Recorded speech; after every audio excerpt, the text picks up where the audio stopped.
Hi guys, welcome back to the channel. Today we're going to do a quick look unboxing of Close Quarter Battles, Waterloo, designed by Andrew Glenn and published by Lock and Load Publishing. First off, I love the cover art and I love the box. Look at the, I don't even hear that. I love that finish. I don't know what they call that.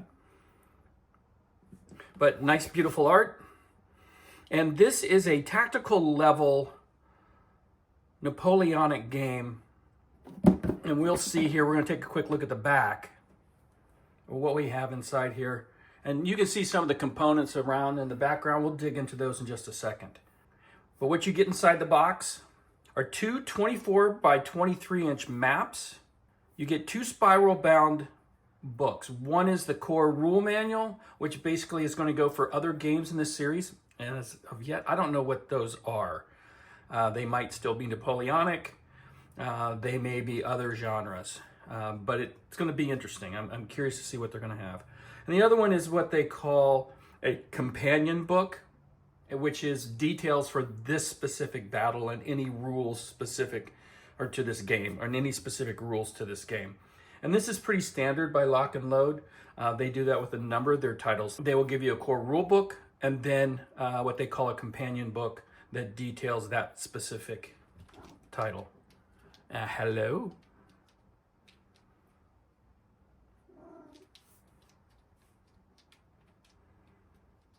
Cabernet is inspecting the goods as well. Yes, baby. Yeah, you like it? She approves of the map. We also get 5 double-sided 8.5 by 11 player aid cards and 6 single-sided player aid cards. 2 10-sided dice. There's a plastic insert in the box. I'll probably remove it myself. And then activation cards. This is an activation type of game where each unit is represented by an activation card in the deck. You turn that over to see which of your units you activate. And then there are some event cards for both the British and the French.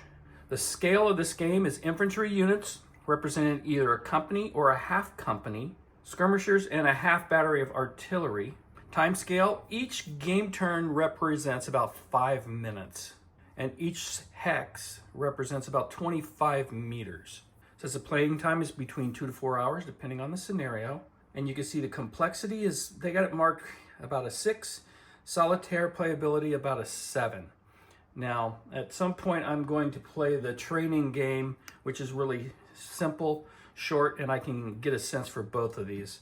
And I'll update you on that video, which I'm going to try to shoot over this weekend as well. You're also going to get 6 counter sheets. So it's over 600 counters in the game. And again, it's a nice thick box. What is that, 2 inch, 3 inch? 3, that's not 2 inches, 3 inch box. And then just to show you the plastic tray on the inside, which is nice. But I'm probably going to remove it. I don't think I need it. So we'll start off with core rules. Now they're spiral bound, and I got to tell you, the first time I got a Lock and Load game with the spiral bound, I was skeptical. And then when I started using them, I can see the beauty of it. Now we'll see long term how they hold up. I can't talk to that yet. But it's really nice when you can just spin open the book and lay it down, right? And lay it down. I mean, that is nice. And also you can tell from looking at this particular rule book, like many of Lock and Load's, large text, they don't scrimp on page count, and beautiful colored illustrations of the rules and things such as that. So this is really nice. Really clean, you get to see the counters, lots of examples. So far reading through this, I've had no issues understanding. It's all very well put together in a nice sequence to get you the rules. And again, this particular book is the core rule set version 1.0. On the back, it just talks more about Waterloo, kind of the box back. It doesn't even give a hint for any other titles. You'll see there's 2 maps here. We'll get into those in a second. So here's your companion book. This is also version 1.0. Now, I do want to point something out with these binders, okay? And we'll get into what's in this in just a second, but let me find, because I saved a little bit of these near the back. Okay, so I've had this happen with a number of the lock and load manuals. You'll see that the pages are kind of stuck together. Now, I haven't had any issues to just very gently separate. But you might have to go through your copy. This is from the printing. I mean, I don't think this could be avoided. And you see, very gently pull it apart and everything is fine. If you go ripping through this before doing this, you might damage your book. So just be aware of that. And again, I haven't had any issues separating the pages. And not all of them are like that, but a large number of them are. So just be aware of that. Now, talk about contents. This is the companion book for Waterloo. We open this up and you see there are 9 scenarios and then the training scenario. And then it gives you some background, which is really nice, historical background. I love stuff like this. So a number of pages, read through that. Gets into some of the module rules, which are going to be specific to, again, this particular title. And how the rules are specific to the buildings in this particular case, or any of the other landmarks that you're going to run into. Which I think is nice, because that allows them, if they're doing something that's unique in another battle, they can represent that well within the rules and not try to handle that in the core rule set necessarily. Now we get to a scenario. It's going to have your map layout here, any event cards, skirmishers, some design notes about it, and then you're going to get your activation cards and your units. It's going to give you pictures of all the counters you're going to need, which is really nice, and where they deploy. This is for turn 1.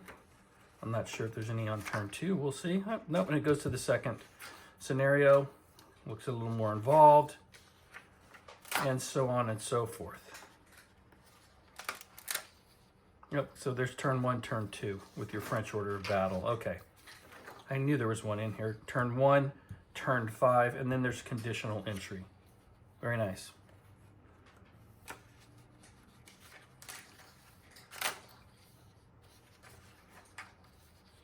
Alrighty, so, oh, beautiful. One thing I will say about the Napoleonic era and also with American Civil War, there's some great paintings and artwork that through history to represent. That is kind of cool looking. Makes me want to get out my miniatures and paint some of these uniforms up. There's just something about the Napoleonic era when it comes to miniatures and painting, although that's a topic for another day. And then what we will be doing is I will be doing a video of, let's get to this final scenario here, just so you can see what's in here. And again, what did I say? There's 9 scenarios, and here's your training scenario.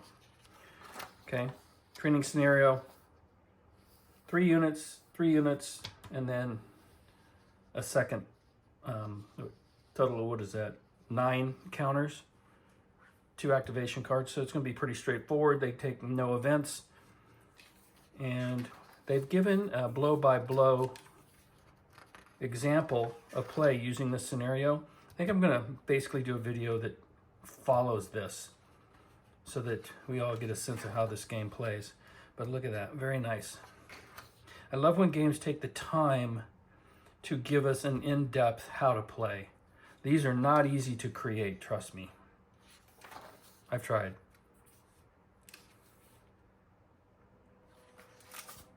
Whoop. And what did I talk about? Be careful. There we go. Beautiful. And these are some of your tables that you're going to see when we get to the player aid. In fact, these are just copies of the player aids in the specific to, there we go, even more of them. Okay, cool. I didn't realize that on my first glance.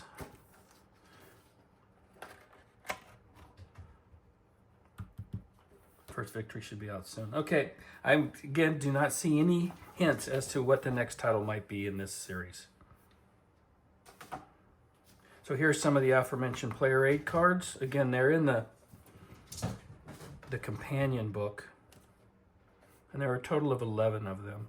Some of these you're going to be setting up counters on for gameplay. That's single-sided. There are some, when they say half of them roughly are double-sided. Good quality cardstock, nice vibrant colors, easy to read, and no complaints. Good quality components, as usual by Lock and Load. We have a stack of those. Here's 2 10-sided dice. Dice is dice. We love dice. Now, I've already taken these and put them into little baggies, but you see there are both British and French event cards. I haven't dug through all the types. Let's just take a quick look and see what we got. And these are going to be random. They're going to come up. I believe you draw 5 into your hand, and you, as a player, can play up to 3. So you kind of control these, which is kind of nice.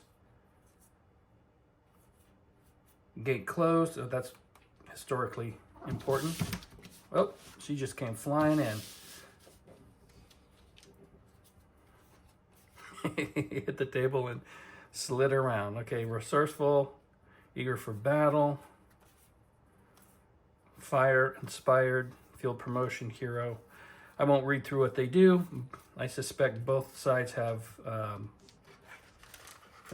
based on the mortal wound card, similar event cards. And then your activation cards are basically going to have your units. So every unit in the game will have an activation card. These will be scenario specific. You'll pull these, shuffle them up, and flip those over to see who goes next. So I like that kind of aspect of the game. Here are our counter sheets, where she's just insistent on being part of this. Yes, baby girl, I love you. Now, this first sheet for me is slightly miscut, but it's not going to matter. You see this top card, but look at how much of the blue and the white. Everything fits. And you see these are actually very beautiful counters. And they are double-sided. All my other counter sheets look like they're perfectly center punched. This one's slightly off, but again, I don't think it's going to be an issue. So I'm going to ignore it.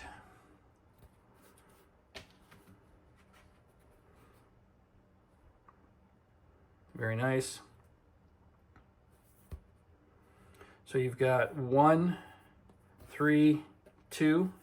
So your step losses are represented by amount of figures on the counters. That's kind of nice. You got some of your leaders, your cavalry. Here's our Brits.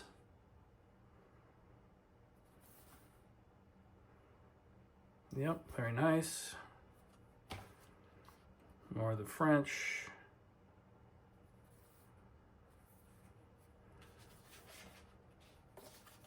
More of the French. And then some of your markers. A lot of them are round or hex shaped. Nice finish. And these are all pre-punched, right? I haven't punched any out yet. We'll get to that shortly. Some terrain cards and then some status markers. There we go. And more status markers. Not sure it matters that it's red, because once you punch them, you're not going to see that color anyway. There we go.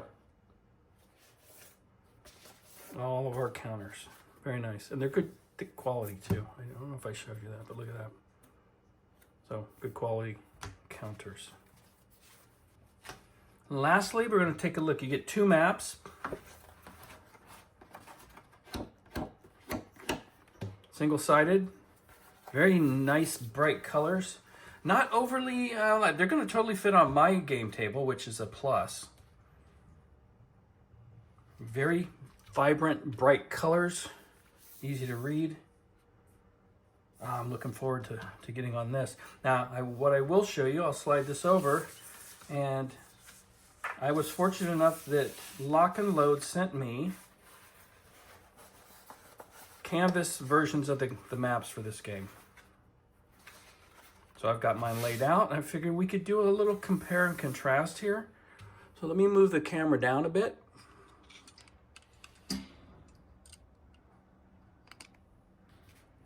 There we go. So this is the paper map. This is the canvas map. You'll notice this is a lot more saturated with the color. That's probably just because of the material. But it lays nice and flat. I could pour water on this. It'd be fine. I won't have any problems. I don't have any with me, otherwise I'd show you. And yeah, I don't see any issues with these canvas maps. They look very nice.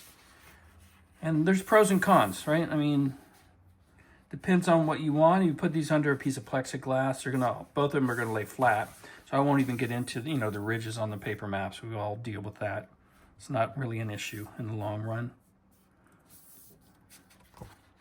So it's more of a question of if you're gonna be playing with friends, you're gonna be social, and you want something that's going to maybe survive game day, this is probably a better bet. And again, the colors are fine on it. It's not quite as, again, saturated, but I don't have any problem reading anything. There's nothing that's blurry. It all looks readable. It's very nice, a very good quality. And again, it's going to be something that you can carry with you and transport. Not that you couldn't with the paper ones, but did want to show you now that there is a little bit of fraying here, and maybe over time, 20, 30 years, might be an issue. But you can see I've had this laying out for about 2 or 3 days, and it lays fine. Again, put it under glass, no problem.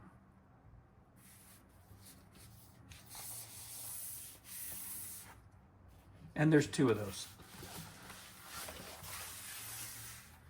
This is the second map at the farm. And basically all the scenarios around the 2 farms at Waterloo. And again, canvas. So there we go, guys. That is a quick look into Close Quarter Battles, Waterloo, from Lock and Load Publishing. I appreciate you taking time to check out what I do here on the channel. Please leave a like on the video if you like it. If this is content that you like, I would love for you to subscribe. And leave a comment. If you've gotten the game and played it, let me know what your thoughts are. And until next time, goodbye for now.